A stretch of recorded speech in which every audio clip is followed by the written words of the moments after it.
তথ্যমন্ত্রী হাসানুল হক কিনু। তিনি আজ রাজধানীতে কেবল অপারেটরদের সংগঠন কোয়াব আয়োজিত জাতীয় সম্মেলন 2015 কালে কথা জানান। কেবল অপারেটরদের জাতীয় সম্মেলনের আহ্বায়ক মীর হোসেন আক্তারের সভাপতিত্বে অনুষ্ঠানে অন্যান্যের মধ্যে বক্তব্য রাখেন তথ্য মন্ত্রণালয়ের যুগ্ম সচিব সম্প্রচার নাসিরউদ্দিন আহমেদ, এফবিসিসিআইয়ের সাবেক সভাপতি আনিসুল হক ও অভিনেতা নাদের চৌধুরী। সম্মেলনে বক্তারা কোয়াব নির্বাচনের তফসিল ঘোষণা, শিল্প হিসেবে কেবল ব্যবসাকে স্বীকৃতি সহ 10 দফা দাবি তুলে ধরেন। তথ্যমন্ত্রী বলেন, বর্তমান সরকার অবাধ তথ্য প্রবাহে বিশ্বাসী বলেই দেশে বেসরকারি উদ্যোগে একাধিক নতুন গণমাধ্যম প্রতিষ্ঠা পেয়েছে।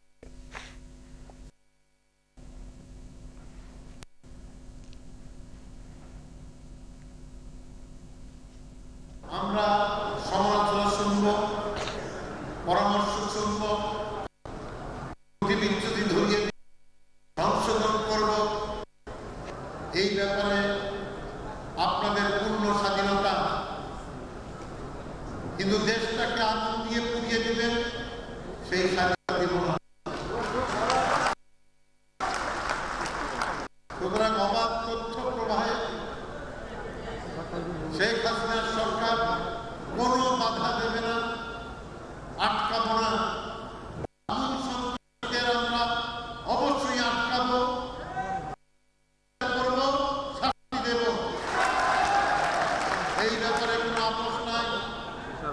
গণতন্ত্রের সংযতা আছে, গণতন্ত্রে আলোচনা আছে, কিন্তু গণতন্ত্রে অপরাধীদের কোনো ছাড় দেয় না। ঠিক তেমনি যুদ্ধের ভিতরেও সমঝোতা আছে, আলোচনা, কিন্তু যুদ্ধ অপরাধীদের কোনো ছাড় দেয় না।